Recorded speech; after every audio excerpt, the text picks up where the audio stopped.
Prince Harry lost his royal accommodation before his latest visit to Britain, and one version of the story claimed Prince William personally looked at the deadline and ordered the reservation canceled. The withdrawal itself was real. The William order was not supported by any public message, decision record, or named palace source.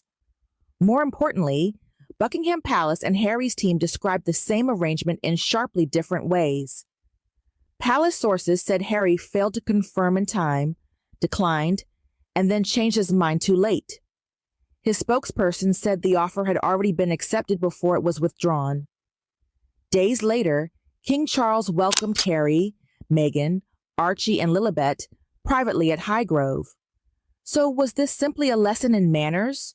Or did an unresolved administrative timeline become a much larger verdict about whether Harry still belonged? That question matters, because the accommodation dispute was never just about a bedroom. A room inside a royal residence carried security, staffing, protocol, and symbolic meaning. Harry is still the king's son, but he is no longer a working royal with automatic institutional access. The difference is easy to blur. A private invitation from a father can look like a restoration of status. A missed deadline can look like personal rejection. A palace source can describe logistics, while a headline turns those logistics into proof of brotherly punishment. Royal Receipts has to separate those layers before deciding what the record actually proves. The central receipt is the existence of the accommodation offer and the public disagreement over whether Harry accepted it before the deadline. Multiple reports agree that a royal residence had been offered as a secure base during the visit. They also agree that Harry ultimately did not stay there. What they do not agree on is the sequence. Palace sources said clarification was requested, the deadline passed, and the offer was effectively declined before a later reversal.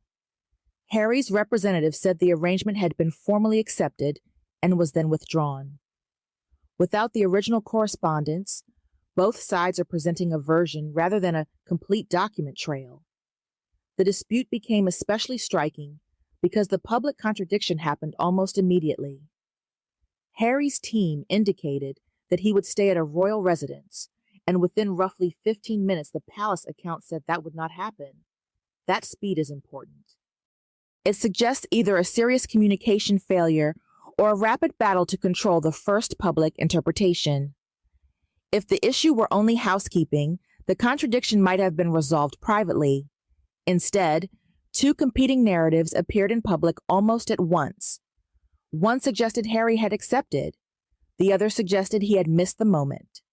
That 15-minute reversal is the first real evidence of story control. It does not prove that either side lied. It proves that both sides understood the reputational stakes. For Harry, losing the accommodation could look like humiliation and exclusion. For the palace, allowing the impression that he could accept whenever he wished could make the institution look weak or operationally chaotic. Each side, therefore, had a reason to frame the sequence in the most protective way. The missing email chain matters because it could show whether the problem was delay, decline, misunderstanding, changing security needs, or a combination of all four. The palace version has a reasonable operational logic. Royal residences are not hotels with empty rooms waiting for a last-minute guest. A stay by the king's son would involve protection officers, staff, transport, access controls, schedules, and decisions about who else was traveling. Palace sources said Harry's team had been asked for clarity and had not provided a final answer in time. They also said the offer had been turned down before Harry later sought to reverse that decision. If that account is accurate, the palace had a legitimate reason to close the arrangement. But the palace version is still a reported account, not an authenticated correspondence record. The public has not seen the original offer, the stated deadline, the replies, or the precise moment when the arrangement changed.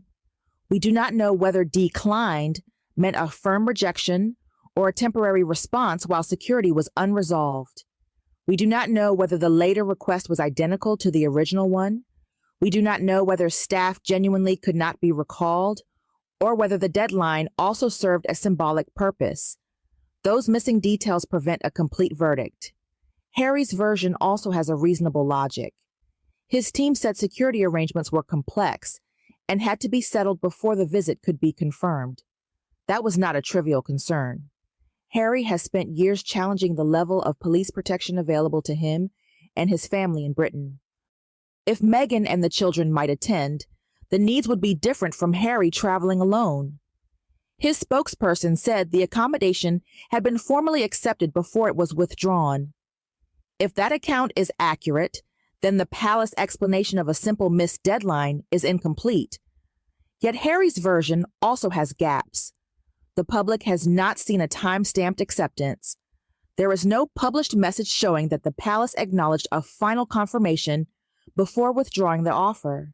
His team may have believed the arrangement was settled, while palace officials believed important details were still unresolved. That possibility would make the story less dramatic, but more plausible. Two institutions can genuinely describe different stages of the same negotiation as though each stage were final. The offer may also have changed shape. Reporting suggested the original arrangement involved Harry and his family, while the later request may have been for Harry alone for one night. That matters because those are not identical bookings. A family stay involving Meghan and the children would require one security plan. A single overnight stay by Harry after public engagements could require another. A change in guests, timing, or duration could explain why one side described the original offer as declined, while the other described a later request as accepted. The simple RSVP story may therefore hide as more complicated operational change. This does not excuse delay if Harry's team failed to respond clearly. It also does not prove the palace acted punitively. It means the evidence supports a disputed process rather than a clean morality tale.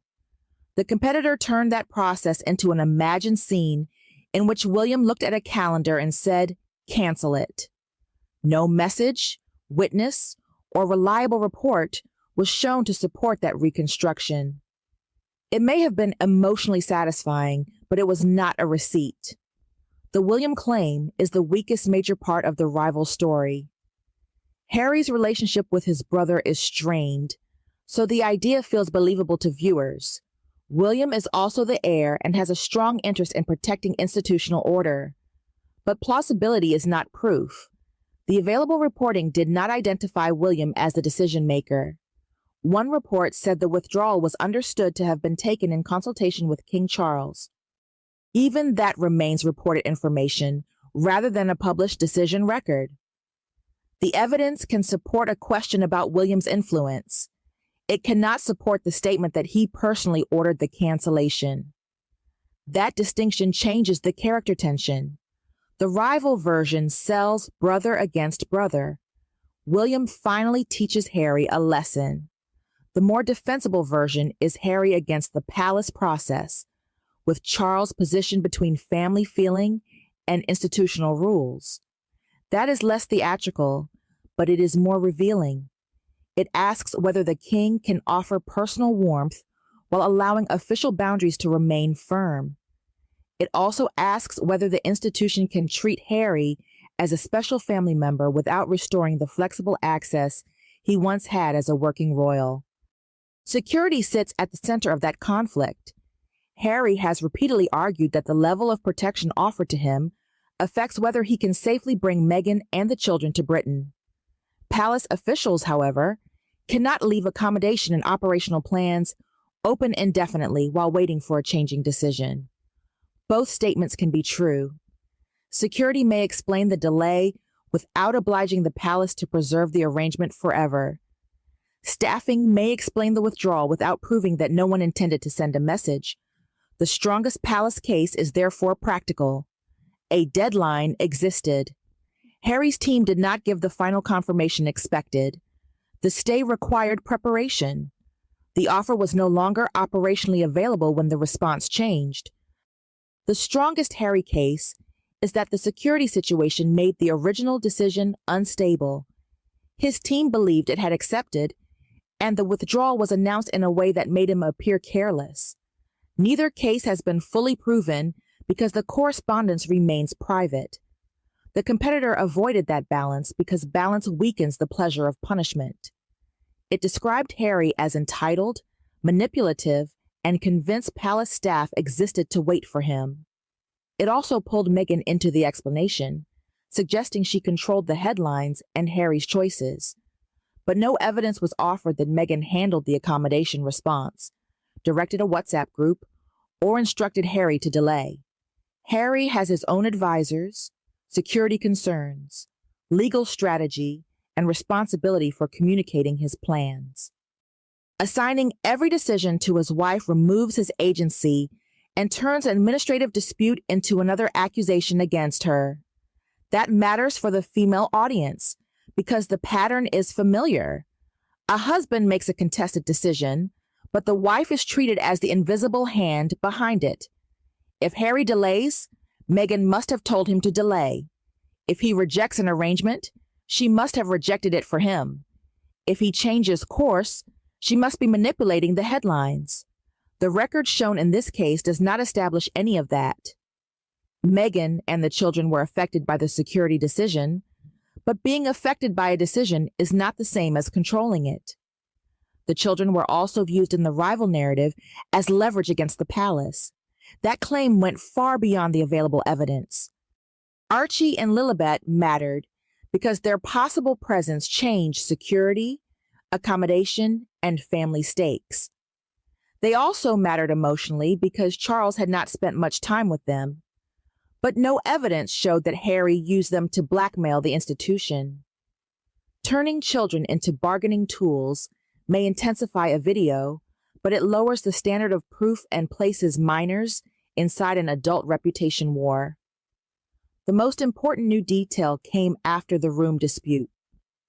Charles and Camilla hosted Harry, Meghan, Archie, and Lilibet privately at Highgrove. That meeting did not erase the accommodation conflict. It changed what the conflict could honestly be said to mean.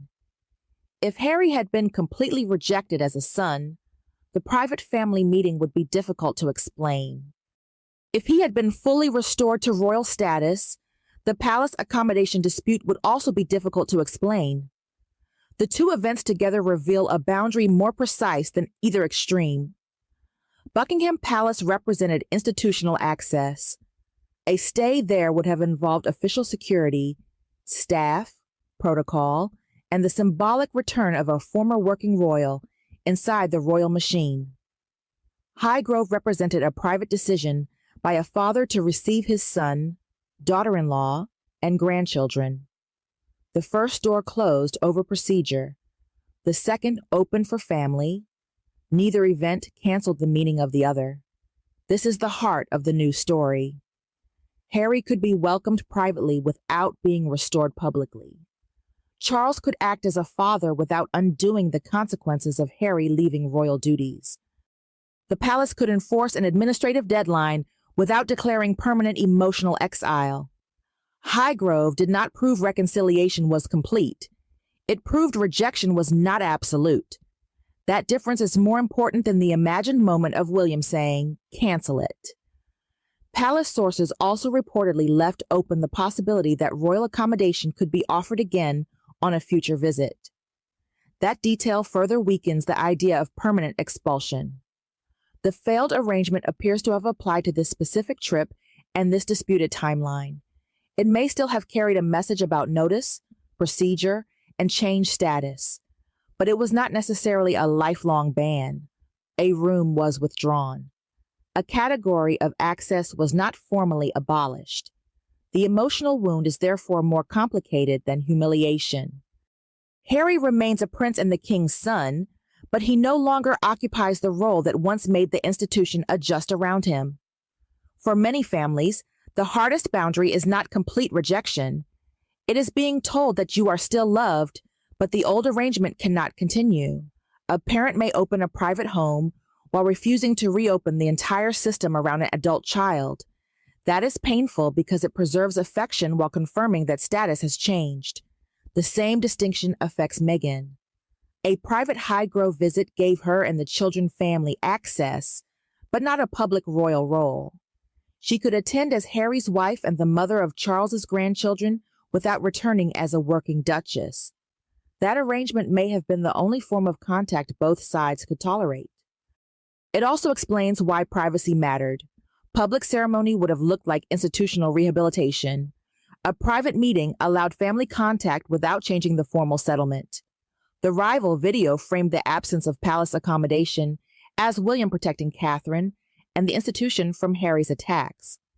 That motive may appeal to viewers who believe William should draw a harder line, but it was not established by the receipt. Catherine did not need to be used as justification for an unproven decision. William did not need to be cast as the hidden author of every palace boundary. The documentary becomes stronger when it distinguishes what viewers feel should have happened from what the record shows did happen. The story control mechanism also becomes clearer when both sides are examined equally. Palace sources gave a version centered on missed deadlines, staffing, and operational impossibility. Harry's spokesperson gave a version centered on formal acceptance, withdrawal, and disappointment. Each version protected its side from the most damaging interpretation. The palace avoided looking vindictive. Harry avoided looking entitled or disorganized. Neither side released the correspondence that could settle the basic chronology. That does not mean both versions are equally accurate. One may be closer to the truth. The available evidence simply does not allow the audience to know which details were omitted from each account. The missing documents do not prove a cover-up. They create an evidence limit. A strong royal receipts video respects that limit while still explaining who benefited from each framing. The headline versus evidence gap is therefore substantial. The headline implied William personally denied Harry access. The record confirms only that accommodation was offered and later unavailable. It supports a dispute over acceptance and timing. It supports security and staffing as relevant factors. It supports reporting that Charles was consulted. It does not support the imagined William order, deliberate suspense, Meghan's control, or a permanent ban from royal family life. What is proven is that Harry was offered royal accommodation and did not stay there. What is credibly reported is that palace sources believed he had failed to confirm within the required time, while his spokesperson believed the offer had been accepted before withdrawal. What is disputed is the exact sequence, the meaning of the responses, and the role of security. What remains unknown is the full correspondence, the exact deadline, the decision chain, and William's involvement. What the headline exaggerated was the leap from a disputed administrative process to a confirmed act of brotherly punishment. Highgrove provides the final evidence verdict. The palace room disappeared, but the family meeting did not. Harry was not restored to the privileges of a working royal, yet he was not shut out of every private family space. Charles's response appears to have separated fatherhood from institution. That may be the most realistic form of reconciliation available to them. Private contact without public restoration, affection without automatic access, and family time without pretending the past did not happen. For female viewers who have watched families fracture over loyalty, marriage, and boundaries, that distinction may feel more familiar than the dramatic headlines. A father can miss his son and still refuse to return to the old pattern. A wife can be affected by a conflict without causing every part of it. Grandchildren can create a reason to reopen contact without solving the argument between adults. Administrative language can carry emotional weight because people hear more than logistics when the question is whether they still belong. There is one more reason the distinction matters. Royal accommodation is never just hospitality. It signals trust, planning, and a willingness to place someone inside the protected routines of the monarchy. A private family meeting signals something different. It says contact is possible, but on terms that do not automatically restore rank, staff access, or public legitimacy. For viewers who have followed Harry since childhood, that contrast is powerful because it mirrors what often happens after a family rupture. The relationship may not be over, yet the old privileges are gone. The door can open for conversation while remaining closed to the life that existed before. That is why the Highgrove meeting cannot be dismissed as irrelevant, and why it cannot be exaggerated into full reconciliation. It is evidence of a narrow bridge. Charles could see his son and grandchildren. Harry could enter a private family space. The monarchy did not have to reverse its institutional settlement.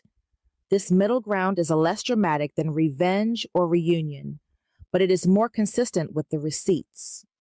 It also explains why every future visit will likely produce the same argument. Is Harry being welcomed as family or restored as royalty? The record supports the first far more clearly than the second. The strongest conclusion is not that Harry was innocent of poor communication. His team may have answered too late or changed the request in a way the palace could no longer accommodate. The strongest conclusion is also not that the palace behaved perfectly. Its briefings may have presented the dispute in the most damaging way, and the immediate public contradiction suggests serious mistrust. The evidence supports a failed arrangement and competing reputation strategies. It does not support the certainty that William personally closed the door. The final question is therefore larger than who made a reservation. Did Harry lose the room because his team failed to confirm clearly? Or did palace officials use procedure to reinforce a new boundary around his status? The answer may contain elements of both.